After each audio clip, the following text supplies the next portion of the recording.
നായനാർ സ്മാരക വായനശാല ബാലവേദി കുട്ടികൾ രാജ്യത്തിന്റെ 80ാം സ്വാതന്ത്ര്യദിനത്തിന്റെ ഭാഗമായി പ്രതീകാത്മക ദണ്ഡിയാത്രയും ഉപ്പുകുറുക്കലും സംഘടിപ്പിച്ചു. ഒഴിഞ്ഞവളപ്പ് ജംഗ്ഷനിൽ നിന്നും കടൽ തീരത്തേക്ക് നടത്തിയ ദണ്ഡിയാത്രയിൽ ഗാന്ധിജിയുടെ വേഷമണിഞ്ഞും അനുയായികളും അടക്കം 100-ലധികം ആളുകൾ പങ്കെടുത്തു. ബാലവേദി കുട്ടികളാണ് ഗാന്ധിജിയുടെ വേഷമണിഞ്ഞ് എത്തിയത്. ഒഴിഞ്ഞവളപ്പ് കടൽ തീരത്ത് വെച്ച് ഉപ്പ് ശേഖരിച്ച് പ്രതീകാത്മക ഉപ്പുകുറുക്കൽ നടത്തി. ചരിത്രത്തിന്റെ ഈ പുനരാവിഷ്കാരം കുട്ടികൾക്കും നാട്ടുകാർക്കും പുതിയൊരു അനുഭവമായി മാറി. ഒഴിഞ്ഞവളപ്പ് ജംഗ്ഷനിൽ വെച്ച് നീലേശ്വരം നഗരസഭാ ചെയർമാൻ PP മുഹമ്മദ് റാഫി പരിപാടി ഉദ്ഘാടനം ചെയ്തു. ഏതാണ്ട് 400-നടുത്ത് 370-390 കിലോമീറ്റർ നടന്നു. എത്ര കിലോമീറ്റർ? 390 കുട്ടികൾ.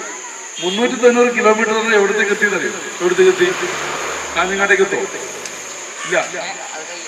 എത്ര കഴിയും? മംഗലാപുരത്തേക്കാകെ 80-90 കിലോമീറ്ററേ ഉള്ളൂ. എറണാകുളത്തേക്ക് നടക്കണം. എറണാകുളത്തേക്ക് 360 കിലോമീറ്ററാണ്.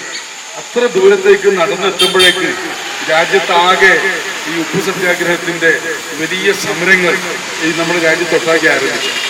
കേരളത്തിൽ ഉപ്പു സത്യാഗ്രഹത്തിന്റെ പ്രധാന കേന്ദ്രം എവിടെയാണെന്നറിയോ? എവിടെ?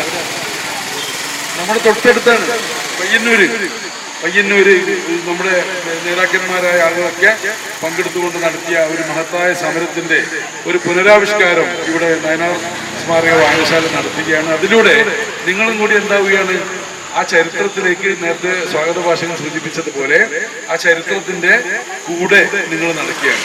വായനശാല vice president Akhil OV, president Pramod TV, secretary Rajesh TV എന്നിവർ സംസാരിച്ചു. News bureau, Kanhangad.